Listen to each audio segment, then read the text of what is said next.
पिता की आज्ञा का पालन किया और 14 वर्ष का वनवास किया।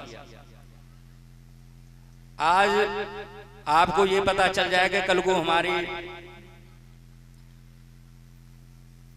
कहीं पर कोई नौकरी लगने वाली है और घर का ही कोई व्यक्ति उसको हटा दे तो कितनी घृणा आएगी आपको कि हमारा काम होने वाला था और इन्होंने काम हमारा खराब कर दिया। लेकिन वो राम जी थे जिन्होंने सहस्र रूप से अपनी माता अपने पिताजी का वचन का पालन किया और 14 वर्ष का वनवास किया।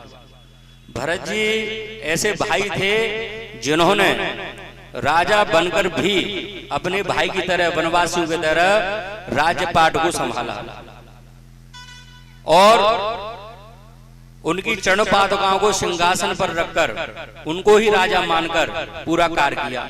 14 वर्ष तक कोई भी आक्रमण हुआ क्या? नहीं हुआ ना। तो ऐसे राम जी माने भाई का आशीर्वाद मिला और ऐसे राम जी की मतलब आशीर्वाद था कि हनुमान जी को कोई छू नहीं पाता था। लेकिन जब संजीवनी बूटी लेके जा रहे तो तीर किसने चलाया बताइए आप लोग? हनुमान जी ने चलाया तीर? हाँ, भरत जी ने चलाया। तो हनुमान जी से पूछा तब उन्होंने बताया, है ना। तो ये उनमें क्या था, अपने भाई के प्रति, अपने पिता के प्रति, अपनी माता के प्रति श्रद्धा थी।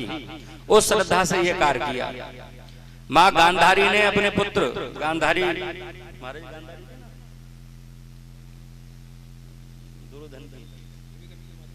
हाँ, क्योंकि मुझे ज्यादा अभ्यास नहीं है इसलिए पूछ लिया मैंने, पर मैं ठीक बोल रहा हूँ। दुर्योधन की माता जी का नाम गांधारी था। उनका पतित्व था कि उन्होंने अपने पति की तरह ही आंखों पर पट्टी बांधकर अपनी पति की तरह ही जीवन यापन किया। तो उनके पतित्व के कारण दुर्योधन का शरीर वज्र का बना दिया उन्होंने। बनाया नहीं बनाया? तो कारण क्या, वो कहीं उन्होंने कोई पूजा पाठ तपस्या नहीं करी थी। उन्होंने पतित्व को लेकर ही, सतत्व को लेकर ही अपने पुत्र को पूरा अपना फल दे दिया और वज्र का बना दिया। नहीं समझे? वो तो भगवान श्री कृष्ण तो छलिया है ही हैं, वो तो हर जगह अपनी लीलाएं करते हैं। तो उनके कारण वो जो भी लीला रची आपको सब पता ही है। तो इसी प्रकार से भगवान हनुमान जी और राम जी हमको ये बताते हैं कि हमको मर्यादाओं में रहना चाहिए। जिन घरों में मर्यादाएं नहीं हैं वहीं पर ही विद्रोह है, वहीं पर ही कलह है। तो कलहों से बचने के लिए हमको मर्यादा में रहना है कि पंडित जी मेरी बहू मेरी बात ना मारे, बहू कहे मेरी सास ना माने बात। तो कारण क्या है, यहाँ पर मर्यादाएं नहीं हो रही होंगी, वहां पर ये विखंडता प्राप्त हो रही होगी। बच्चों को संस्कार दीजिए आप। क्या दीजिए? संस्कार। बच्चों को कम से कम 11 वर्ष की आयु तक गुरुकुल में शिक्षा ग्रहण कराइए। उनको संस्कार दीजिए। सुबह उठकर माता पिता के चरण छूने हैं, बड़ों की आज्ञा मानिए। अगर बच्चा कोई भी गलत कार्य करता है उसको आप डांटिए, तब उस बच्चे से आप ये रह सकते हो कि बड़ा होकर ये हमको जो है कुछ ना कुछ करेगा।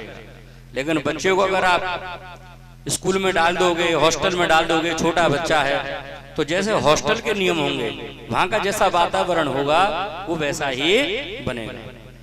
तो जो गुरुकुल के संस्कार वाले क्या कहते हैं, माता जी पिताजी क्या कहते हैं, और हॉस्टल वाले क्या कहते हैं, हाय मॉम। हाय कब बोला जाता है हमारे यहाँ पता है आपको? हाय मरगो, जब कार्य पूरा हो जाए, है ना।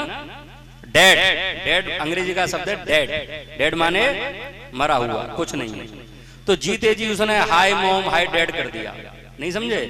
तो आप बताइए हमारे संस्कार कहाँ जा रहे हैं? देखिए हम लोग कितने भी मॉडर्न हो जाएं, लेकिन खाएंगे तो रोटी ही ना। क्या खाएंगे? कथाएं तो आप नित्य सुनते हो, निरीह इसमें भी हम आपको बहुत बातें बता सकते हैं, लेकिन लोकाचार की दृष्टि से आप कितने भी मॉडर्न हो जाओगे, सोगो तो धरती पर ही ना, है ना। मजबूरी में कौन काम साथ देगा आपका? आपके अपने घर वाले देंगे, नहीं देंगे।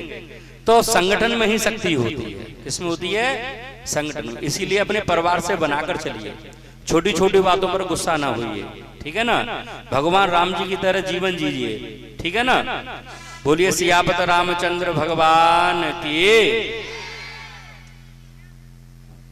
हम अपनी ज्यादा तो खैर हमें आता भी नहीं है, बोले में क्या से ज्यादा, पर अपनी वाणी को यही विराम देते हैं और आप सबसे यही कहते हैं कि हनुमान जी सेवक की तरह राम जी के जीवन में रहे। तो उन्होंने राम जी का भी विद्रोह किया था अपनी माता जी अंजना जी के कहने पर, है ना।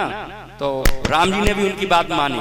तो सभी इसी प्रकार से रहें और भगवान का अनुसरण करते रहें। बोलिए श्री हनुमान लाल की। आरती हो।